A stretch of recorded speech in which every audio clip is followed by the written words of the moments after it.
Thanks for joining, everyone. This is Purva from Inceptive. Inceptive is a new startup that offers expert-led on-demand classes for parents that can be watched anytime, anywhere.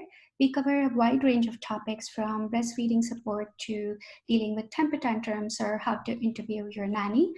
But during this pandemic, we are supporting parents through weekly live chats with different experts. And tonight we have a clinical social worker and the founder of the Institute for Families and Nannies, Elise DeRoger, and a clinical psychologist and child development expert, Dr. Noel Cochran. Noel and Elise, welcome, and let's get started. Okay, wonderful. Thank you. Hello, everybody. As Parvati said, my name is Elise DeRoger, and I'm the president and founder for the nonprofit, the Institute for Families and Nannies. And we're all about achieving a recognized standard of care for the nanny industry and providing best practices so parents and nannies can work together to provide the best care for kids. So very happy to have you here today. Noelle, why don't you jump in and let everybody know about you and your work. So my name is Noel Cochran, and I am a clinical psychologist and the co-founder of Symbio, which is a part consulting, part clinical practice for parents of young kids. On the consulting side, I work with parents around issues that are just really common in those early years of parenting, from sleep to discipline to behavioral issues to potty training to how to tell your 3-year-old that your dog died. Those very common issues that coming up in the early years of parenting. And then on the clinical side, we do individual therapy, couples therapy, family therapy, and a little bit of child therapy. And I am here tonight to answer any of the child development questions. Elise will take all the logistical nanny and parent questions. And so I will let Elise take the lead. Okay, thank you. Thanks, Noelle, and thanks for joining us with us tonight. And of course, Purva, thank you so much for giving us the opportunity and being our techie here. Great. Yes, thank you, Purva. Yeah. So let me get started. And I guess housekeeping is probably in order. And as many of you probably realize, if you have any questions, please enter them into the chat, which is in the bottom panel of your screen, that icon that says chat. Just please feel free to put them in there. Or of course, raise your hand. We'll answer these as we go along. As you see, everybody is normally muted. So if you want to enter a question, please ask a question, please enter it in chat.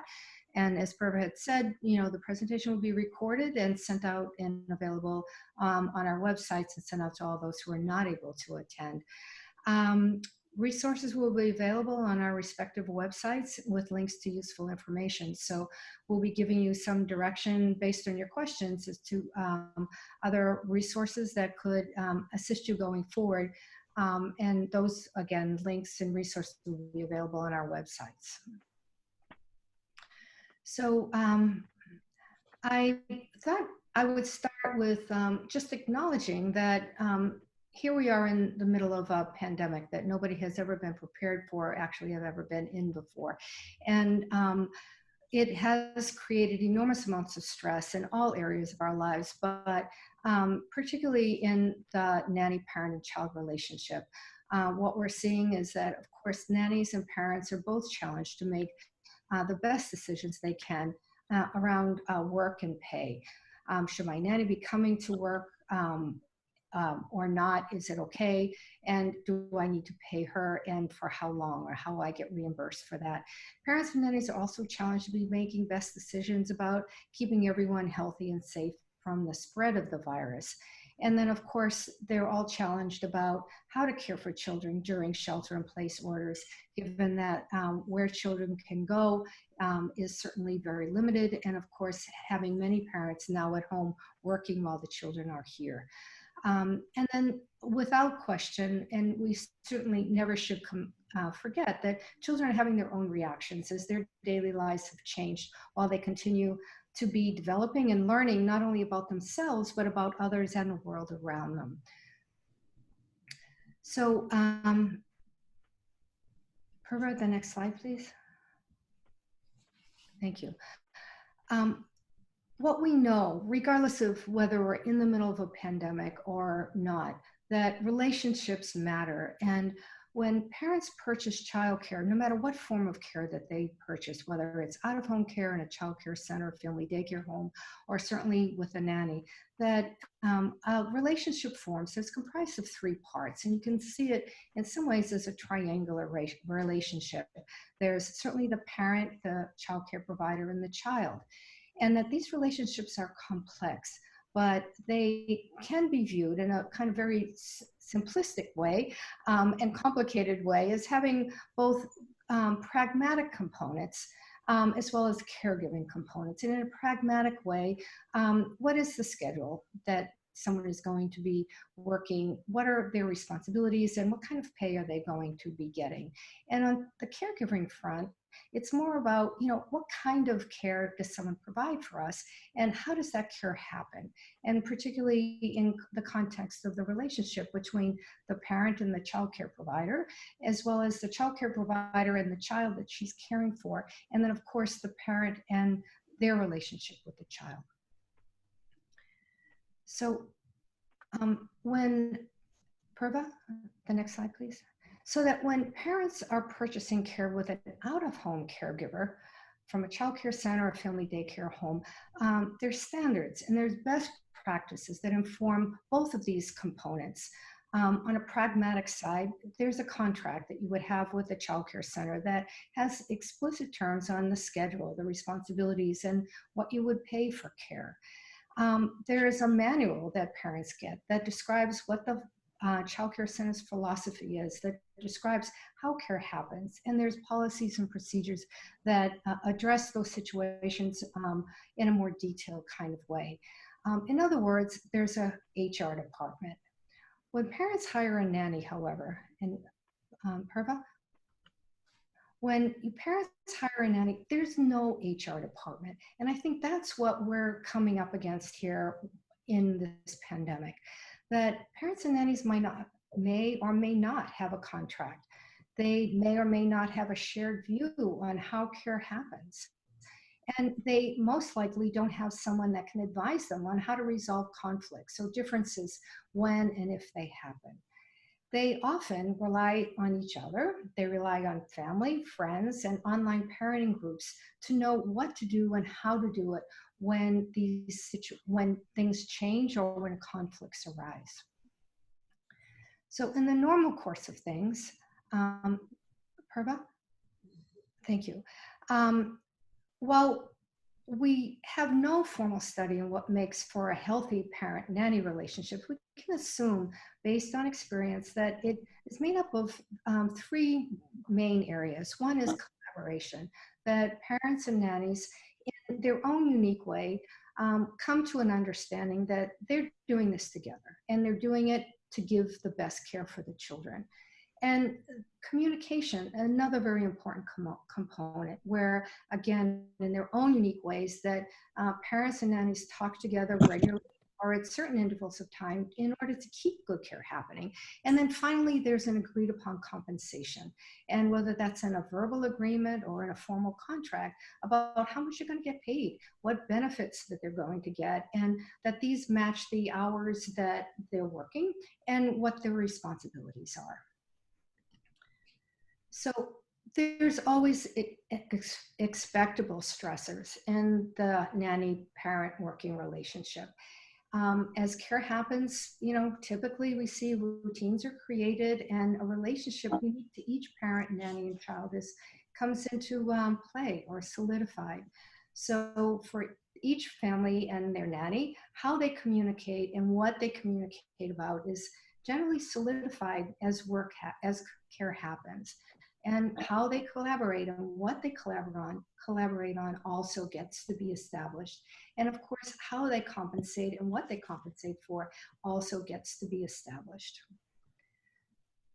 And this happens in the normal stressful events of the relationship. So as children move into a new phase of development or behavior changes, then that's a somewhat stressful event that parents and nannies have to work through.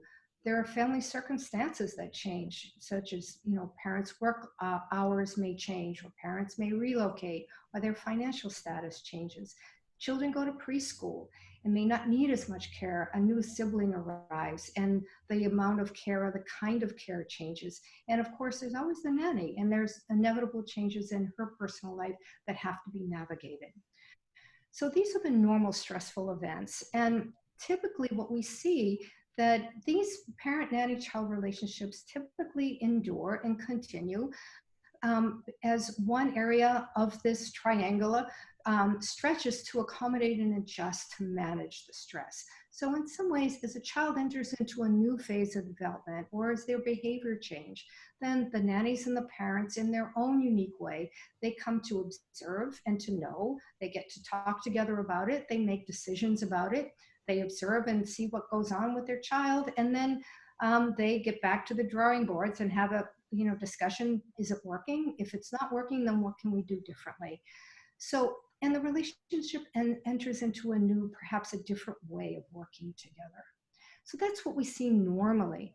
But here we are in a pandemic, and major stress is occurring on all parts of the relationship, on the parent, on the nanny, and on the child.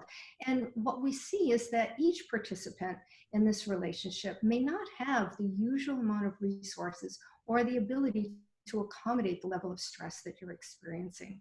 What we also see that is if there's not a good foundation already in place, then that relationship can easily crumble. So some of the stressors, as you're all experiencing, and this should not be new to you, are coming up in these areas here. One is work. Should my nanny come to work? Are they considered to be essential workers? How can I ensure that she stays safe when she's not at work? On pay, can I pay? Should I pay? What if I don't pay? What resources do I have? What resources does my nanny have to get through this? For children, what behavior changes are you seeing? How does care happen with shelter-in-place orders? And how do parents and nannies now work together, perhaps even differently, if both parents are home working in the same space? And then, of course, there's always the health issue, which is how to keep everybody safe and healthy during the pandemic. So I'm sure that each of you are having questions along these lines, and we're happy to take a look at them and answer them. Just in a general rule, how to manage these. The first is, we really need to be managing the anxiety that you have, and to be thinking about really what is the problem underneath all of this anxiety, and to get a good understanding about what is it that you need, or what is it that you want. Have some understanding and empathy for what it might be like on the other side. What might they be needing? And then have a discussion with each other and share your ideas and resources about how to solve the problem, and make the decisions. And I'll say make decisions for now, because things are changing too rapidly to be able to make plans for that will be in place. And even though we want and expect them to be in place, I don't think that it's realistic to say that this is going to be how it's going to be from now on. I think it's realistic to say this is how things will be for now, and let's revisit this decision at a certain date set in time. So I'll sort of stop there, because I really want Noelle to be jumping in and really talking from the child's point of view and the parents and the nanny's point of view about what you expect the children can be reacting during this period of time. So yeah, thank you. How a child is going to respond to these changes is largely determined by temperament. There's just some temperament traits that make an adjustment, like what kids are going through now, much more stressful than others. And temperament is just the biological hardwiring that kids have that determines how they respond to kind of the sensory and emotional input of changes in people. It's basically the nature, not the nurture. And the significant, or the temperament traits that are most challenging in a situation like shelter in place are kids who are highly active. They can really have a hard time Those kids get cabin fever very quickly. Active kids are also the kids under stress who often get more aggressive. I'm getting a lot of aggressive kids right now after several weeks of shelter in place. Highly sensitive kids are really going to pick up on the emotional tenor of what's going on in families. These are kids who have phenomenal memories. They notice a lot of details, and can be much more anxious in the face of stressors. Other temperament trait, emotionally intense kids. So kids, intensity is basically a child's volume knob. It's how they prefer to express emotional states. And kids who have a higher negative intensity, so their expressions of anger, sadness, displeasure, grief, agitation, irritation, is just set at a higher volume. Those are the kids who often temper tantrum more. They're often described as more dramatic. They just have a wider width of emotional responses. Those are kids in shelter in place who right now are having a lot more regulation issues, just crying a lot more, having a lot more temper tantrums, a lot more behavioral problems. And then the last temperament trait that can struggle in a shelter in place is kids who are a bit more slow adapting. Adaptability is basically the resource the brain uses to adapt to changes in the environment. And everybody falls somewhere on the spectrum from very fast adapting to very slow adapting. And people, it's not just for kids, but also adults and kids who are more on the slower end of adaptability. These are kids who love ritual, routine, sameness, knowing what's going to happen, really thrive in those sorts of environments. And so all of the changes that have been happening so quickly, there wasn't a lot of chance to prepare kids for this. Those kids, their resources just deplete very, very quickly. And those are the kids who need much more kind of structure at home. And so those temperament traits, activity level, high activity level, high emotional sensory sensitivity, high negative intensity, and then slow adaptability, those are the kids who are just going to be a bit more vulnerable in this shelter in place time. Things you want to think about in terms of stressors at this point. I talked about this in my last webinar, but infants are often the kids who are overlooked at a time like this because they don't have a lot of verbal skills and they just act out in a different way. But infants are highly attuned to what's going on in an environment and they really notice. They just communicate very differently. And so infants will often express stressors or resource depletion through fussiness, clinginess, sleep disruptions, and eating issues. And one of the things that I just tell parents about this time for infants is one of the best things. Infants are such sensory little beings. You want to think about being very relaxed and as low stress as possible when interacting with infants right now. It's how you communicate that things are okay. If you're holding an infant and you're stressed and you're anxious, their bodies just absorb that. And so it's just something to be mindful of in that way. The other thing that can get a little off track in shelter in place, especially when parents are working, is attunement with infants. And so just there's a lot of missed attunement that can go on, which again is not a big deal. Infants don't need to be attuned to all the time, but it's just something to be mindful of when resources are depleted, is like how much of that interaction is connecting versus there's a miss. For toddlers and preschoolers, they're also highly aware, depending on the age and the verbal skills, may have more ability to communicate. But the three big areas that you'll see with toddlers and preschoolers under stress are sleep disturbances as well, just dysregulation, temper tantrums, having a hard time, just crying a lot more at small, sometimes very small things, and behavioral issues. The biggest thing right now being more defiance and a lot of aggression I'm seeing with kids. And one of the things you want to think about as a parent right now, especially for the toddler and preschooler spec, if you haven't created a narrative for kids around what's going on with this shelter in place and the coronavirus, you want to really talk with kids in a developmentally appropriate way over what's happening. And you want to make sure those conversations include emotion. because that's what kids are going to struggle with. And so kids who were in preschool that transitioned, often preschool helps kids with that. Many parents have already talked with kids.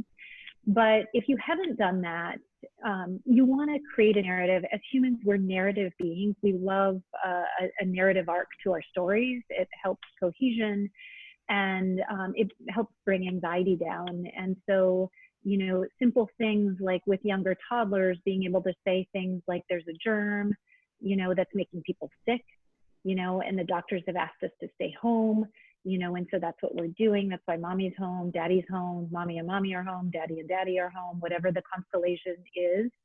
But then being able to say this is hard, it's different, you know, and using those emotional words.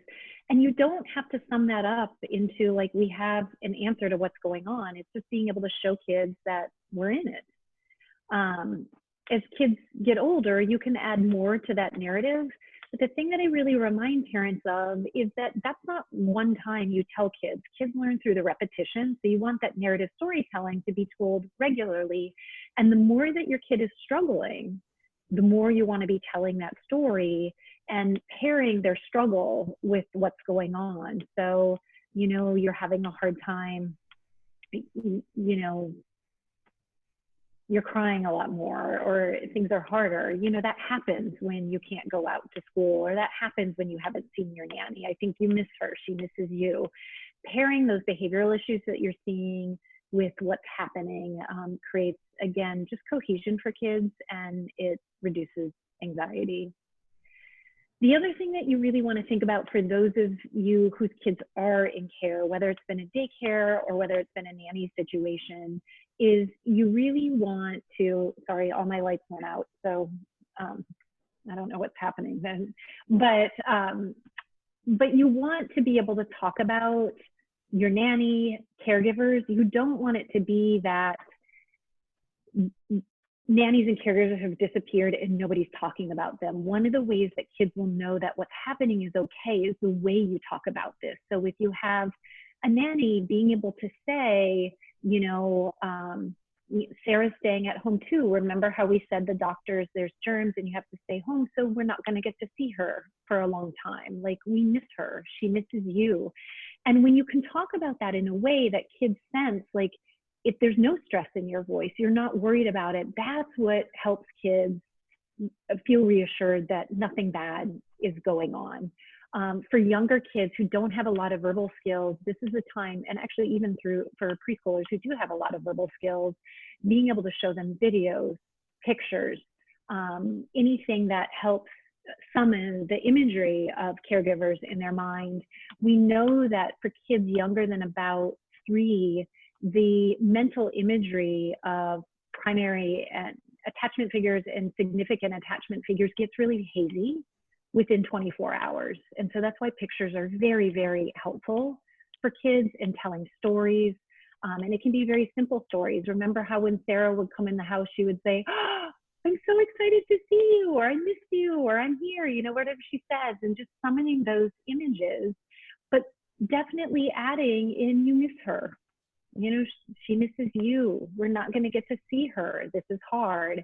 It's that acknowledgement of the emotional experience for kids that's really, really important.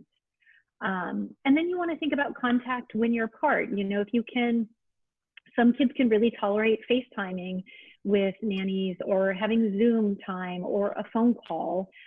Depending on the arrangement, there's some nannies where, I mean, this is where Elise can get into it, but, you know, I've had parents who aren't paying nannies, but that expect them to stay in contact with kids. You know, there's just a lot of relational dynamics that go on in there. But if you are in contact with your nanny, having some of those things set up, if your kid enjoys that. Some kids are very stressed out by FaceTime and Zoom. And if it causes more stress, it's actually not worth it. You can do the same thing through pictures and talking about caregivers. Asking a nanny, can you send a video, a text? Can you leave a message on my phone? You know, that just says something like, I miss you, I'm sad that I can't see you, that kids can go back to over and over. Again, kids, toddlers, and preschoolers love repetition. So even being able to see a little video where a nanny is saying that, or a phone message that we can hear, and that way when kids are missing nannies, You can go back, actually listen to the, when Sarah left us a video, let's go look at that video. It gives kids a way to process some of what's happening. But kids, it's the repetition of the message, these very short messages. This is hard. We won't see her or him for a long time. That's very sad. Toddlers and preschools will start to internalize that message, and they'll start saying it to themselves. You can often hear it where they'll sit and play and that sort of thing. And that's how you know they've internalized your message. But the overarching message that you want to know is you don't want to just repeat facts. You really want to help kids process the emotions in this time, because they are missing significant attachment figures, and that's difficult for kids. Wonderful. Well, thank you so much, Noelle. That was very beautifully done, and certainly very, very useful, good information. Yes, and I'm going to go turn some lights on. So I'm going to disappear for a second, but I'll get some lights on. So I'm wondering if we have any questions or any comments from those who are here. Not yet. Okay. So maybe I can just then jump in and address some of the questions and that I've been fielding from parents around this very important topic. First and foremost, very early on, it's been a month now since we've been sheltering in place, and very early on there was a lot of discussion around, can my nanny come to work? Is she considered to be an essential worker? And those questions still come up, but they've kind of phased out a little bit as people have become to make decisions around this whole question: should she come to work and should she not? Very early on, and I think even now, there's been a lot of confusion about whether nannies are considered to be essential workers. And in spite of looking everywhere and talking with people over the Childcare Law Center, at the various resource and referral networks, and looking at different government agencies, I haven't been able to get a really clear answer, except for the City and County of San Francisco. And they did, in their recent, I think it was April 7th or 8th, came out with a directive that said explicitly that nannies could continue, parents could hire nannies to come to work, and that it was not illegal for nannies to go to work.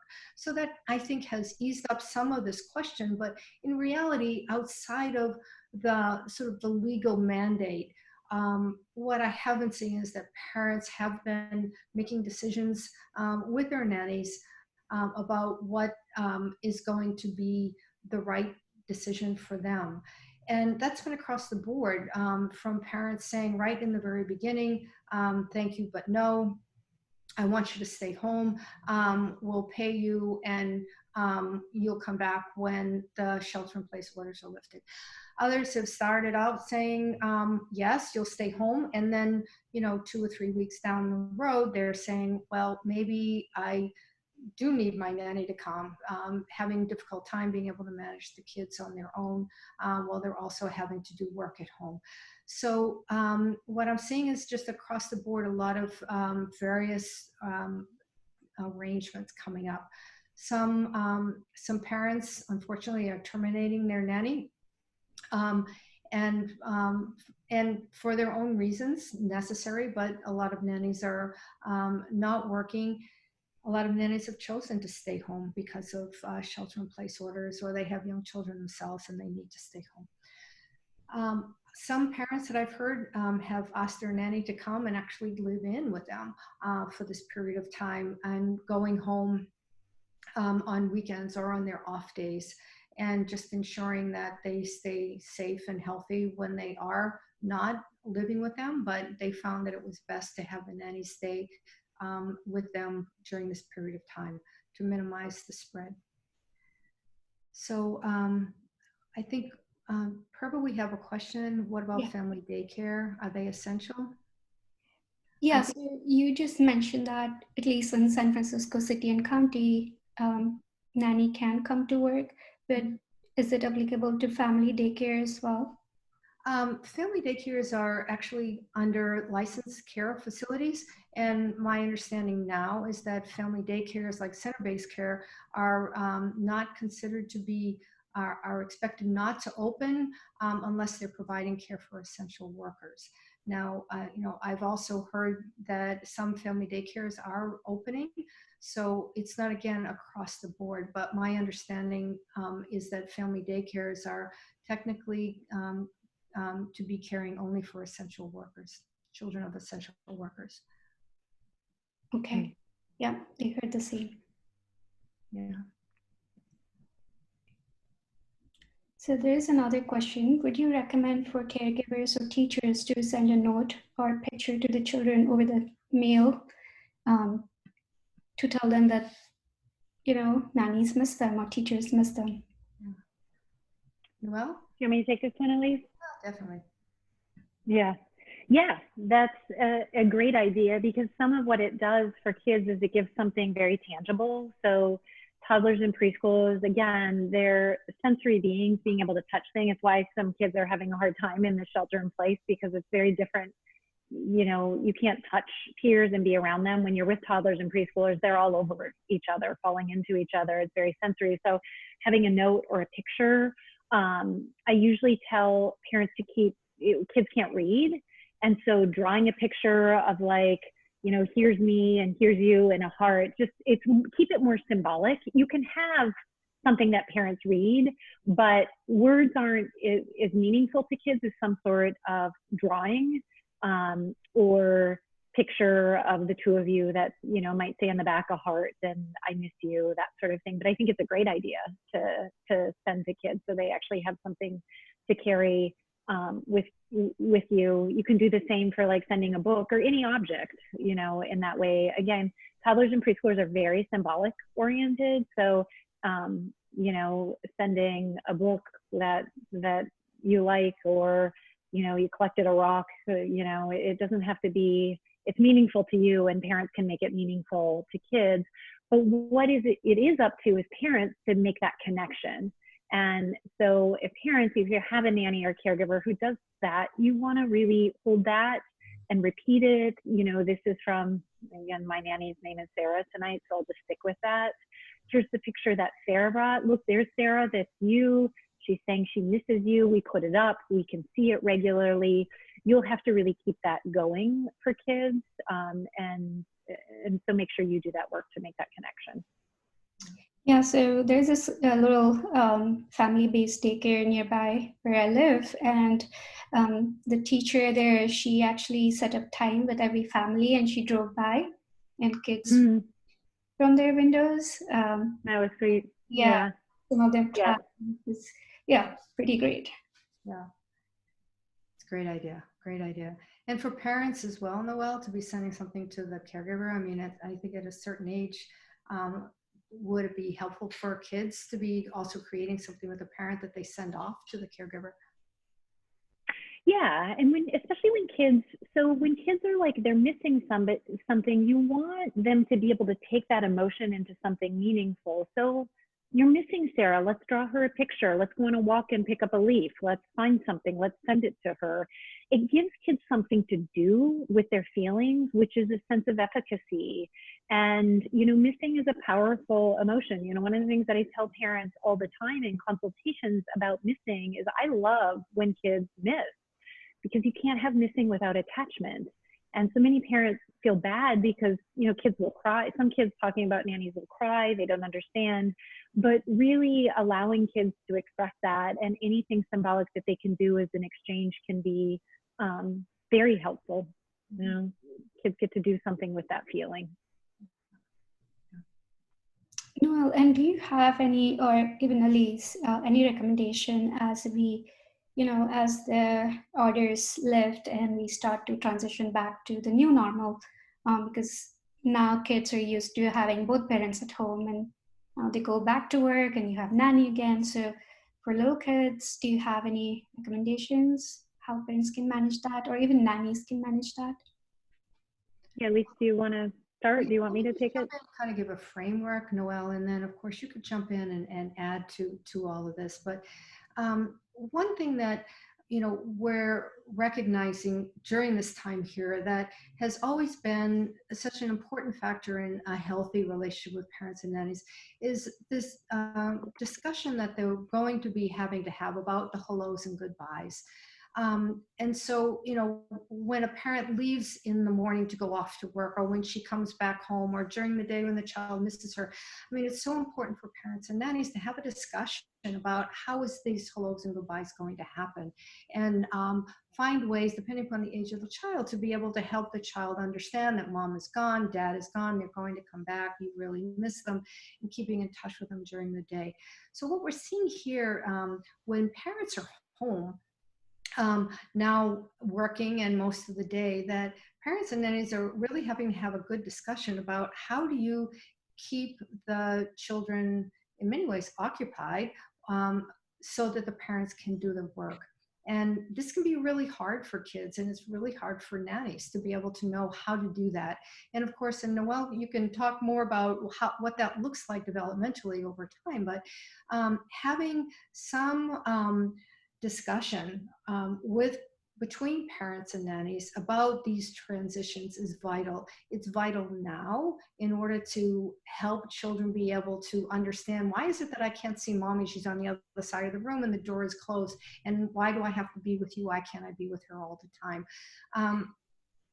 The same thing is going to happen, as you're pointing out, Purva, when the reverse happens, when parents start going back to work, and helping kids understand that mommy and daddy are not going to be here all day like they were before. They're now going off to work, or whatever arrangement it is. But it's very, very important for parents and nannies to have discussions about these important transitions, so that there's a unified front based on who this little person is and what they're dealing with, and how to manage these very, for kids, difficult transitions, and to minimize some of the inevitable stress that can happen if these things aren't discussed and worked out together. Mm-hmm. Yeah. So what I would add, just in terms of specifics around that, if your nanny's going to come back and it's been a while since a kid saw them, you really want to prep a kid for that. Don't let a nanny come without a lot of talking, because it can be shock. It's like whiplash. They left and now they're back. Can trigger a lot of anxiety and separation anxiety for kids. Ideally, what would be great is having a plan with a nanny. When you come in the door, what are you going to say? What are you going to do? So parents can actually tell kids. So Sarah's going to come in the door and she's going to say, oh, hi, Sammy, I missed you, and I'm going to give Sarah a hug. And if you want to give her a hug, that's what we're going to do. But being able to say, it's been a long time since you've seen her, you've missed her, it's hard, but you really would like to be very concrete with exactly what's going to happen when a nanny comes through. Because one of the things that kids can't do, some kids can't do well, there's other kids who will just run into a nanny's arms and it's very easy to reconnect. But if you think about a significant caregiver, and as an adult, like a lover, you've been separated, there's a moment of kind of tension of coming back together, especially for younger kids, where it can feel like you just up and disappeared. Like I'm excited to see you, but I'm also mad about this or confused. And that can be a point of some tension, ambivalence, like part of me wants to kind of jump into your arms, part of me doesn't, like, are you going to just disappear again? And so really setting that up where the adults take the initiative around the connection. And then again, it's the point of a nanny just attuning to a kid. So if you walk in and say, I missed you, and a kid bolts from you or stands there and is just looking at you, really attuning and going slow and coming over to be like, I'm back, we haven't seen each other for a long time, as opposed to intruding into a physical, like, let me throw my arms around you. But having nannies really attuned to that, and if a child is more hesitant, having a parent talk, like, she really missed you. She was excited to see you, but now she's taking a little bit of time, and a nanny's saying that's okay to take a little time. I'm here to give you a hug when you're ready. But you just want it to be planned, and it can be a very hard moment for kids, that coming back together. So put thought into it. And then the other thing that you want to do is just, that's something you want to process afterwards. So You know, the nanny came back and talking that night. Remember when Sarah came today? Like, you were excited to see her, but part of you, you know, was a little nervous, you know, or part of you didn't know how to say hi. It took a little time. This is what you did today. Just that processing with kids. And then the same thing when parents go back to work, like just like what you said, Elise, like we're going to make rituals, you know. One really good thing that you can do with kids is talk about what things have been like and how it's going to be different. That compare contrast is really important for toddlers and preschoolers. So, you know, mommy has been working from home or daddy's been working from home. I've been in the bedroom, but now tomorrow mommy's going to get up. She's going to put her clothes on. Daddy's going to get up. He's going to put his clothes on. I'm going to get in the car and I'm going to go to work. You know, so again, it's very concrete. You know, daddy won't be here during the day. Daddy used to be in the bedroom, but tomorrow daddy won't be in the bedroom. It's those sorts of conversations. And then you leave and then you come back. Remember, daddy got up, put his clothes on. I got in the car. I went to work. Remember, daddy wasn't in the bedroom today. You're just helping kids with the cognitive understanding of this is different. And the thing with toddlers and preschoolers is just repetition. And, you know, if toddlers and preschoolers are upset, that, you know, not like just helping them tolerate that. So same sort of thing as usual when it's time to leave, you know, if kids cry, like not dragging that out, not getting anxious, just like, yes, you're sad, we're going to miss each other, goodbye, we leave. You really want to convey to kids the confidence that this is okay. That missing is okay, because some of what they're reacting to is like, this is just another change. Like, I don't know what's going on. Great. Any other questions? You know, I think one thing that might be useful to think about at this stage of the pandemic is some of the stressors are, I think, in some ways changing from sort of the initial shock of, oh God, we're all in here together, and parents kind of digging in and you know, being with their kids in ways but it's starting to get old. And what I'm hearing more and more from people is that I'm just really tired of this. The kids are getting on my nerves. They're watching too much screen time, and I'm worried about outcomes with this. That, you know, that everybody's getting tired and nerves are getting frayed. And, you know, I'm wondering, perhaps, Noelle, you might have some ideas about, you know, how to help kids and how to help parents at a point in time where everybody is just sort of, I'm beyond this. And, you know, I've run out of patience and I've run out of ideas, and my kids are getting into habits and routines that I never wanted them to have. I mean, is there some way of being able to manage this phase of this pandemic? Yeah. It's really interesting with the clients that I've been consulting with recently is everybody, even with my individual couples therapy, everybody's kind of following this arc and tracking in this arc. And at least what you said, the first is kind of the shock and the disruption, and then there was kind of a settling in. And now there's the decline. You know, I just have kids totally falling apart in the last week and a half. Parents are really starting to struggle, and even parents are feeling it. I was feeling it last week, like, okay, I'm done. Like, that was good. Now I'm done. And so parents, people are just really tracking. It's been interesting watching clients really track in this particular arc. And what I tell parents, like, your kids are going to get in habits that are less than ideal. Like, we're in a less than ideal situation. That's not something to stress for. I mean, stress about, you know, one of the things that parents are really concerned about right now is like kids are watching like unprecedented levels of, or having unprecedented levels of screen time right now, just for parents to be able to get through work and get anything done. And one of the things that I tell parents right now is like, don't stress over that. That is not going to be ongoing. It's not going to have long-term effects. Absolutely, kids are going to get into the habit. And so once we get back into whatever the new normal is, you'll wean them off those. And kids, you know, some kids more than others will go through a period of a bit of withdrawal with that. But this is not a time, this is a less than ideal time. Everything is less than ideal right now. It's not a time to be stressing over like, oh my gosh, I can't have kids on screen time so much.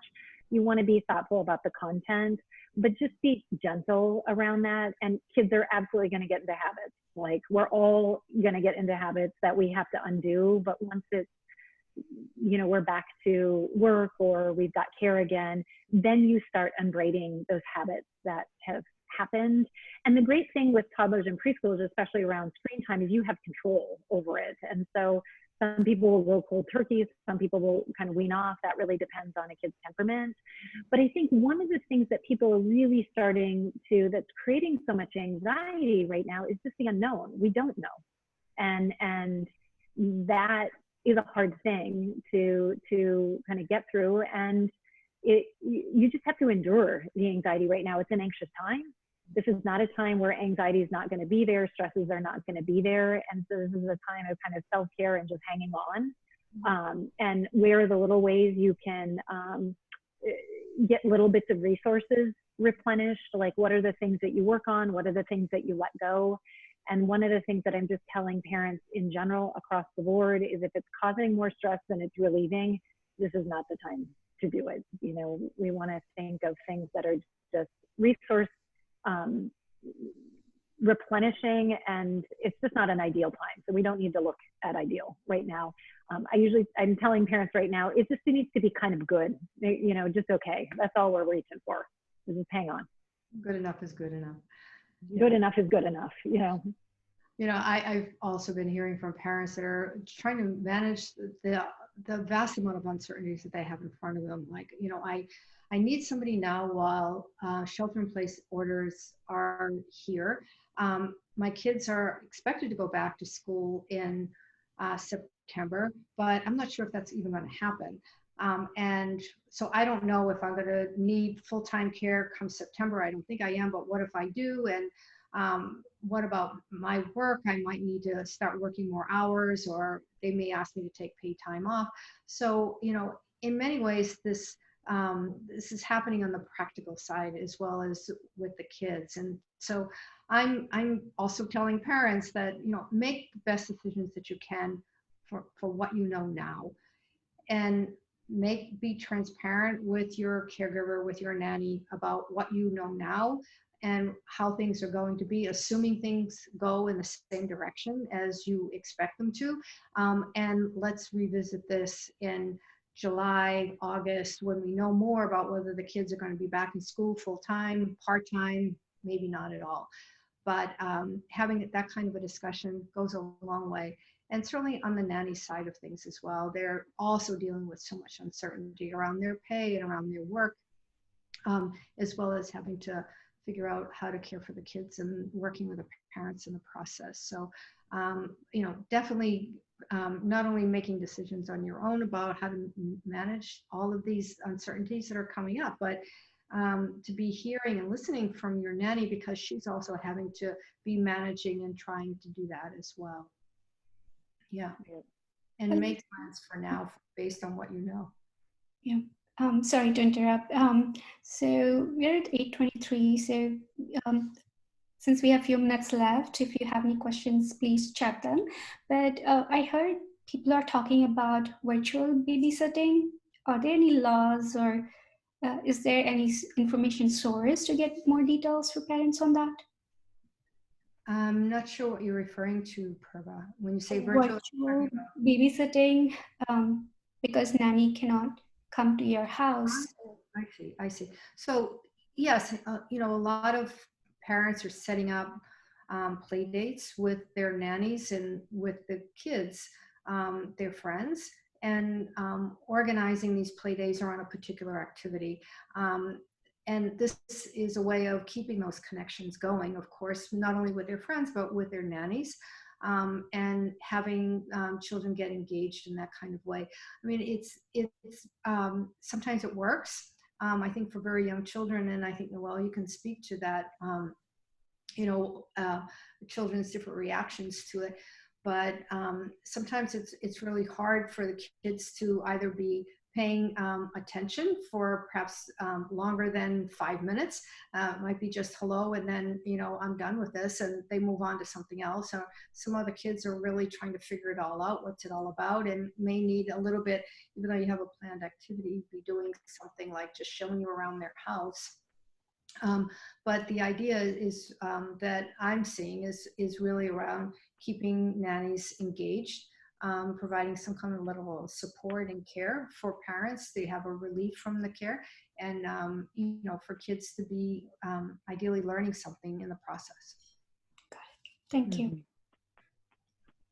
Yeah. And I think, you know, what Elise said, like, you really have to just watch your kid on that. And the younger the kid, the shorter those interactions are. And again, the more they can be ritualized. So the nanny always says the same thing, you know, or they always start with the same thing, and then we read a story, or, you know, the nanny always starts with the same greeting, and we sing a song and we're done, you know, keeping them short. Because kids, there's just a flatness to screens. And again, young kids and nannies are in a very, very tactile relationship. And that's really missing with screens.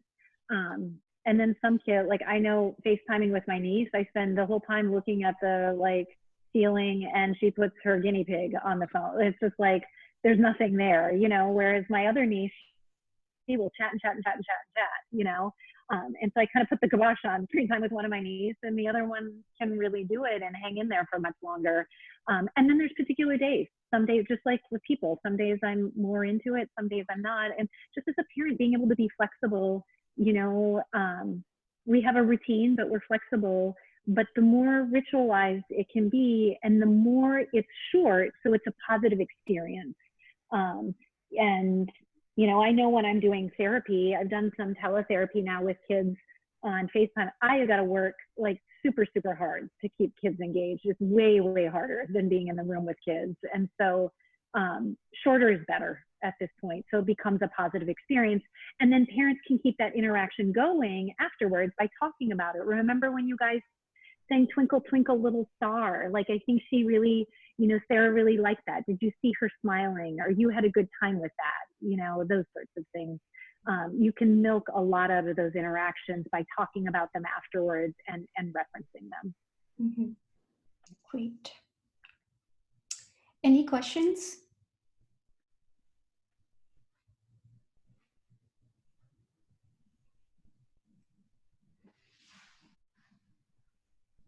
So I don't see any questions now. So, and it's 8:27. So, Great. well, Well, we're going to be doing this every week, and we'll be figuring out, you know, based on our discussion today, what would be useful. We certainly welcome your comments and questions and any feedback that you can provide. So we'll be sending out, you know, resources and information that you might find useful.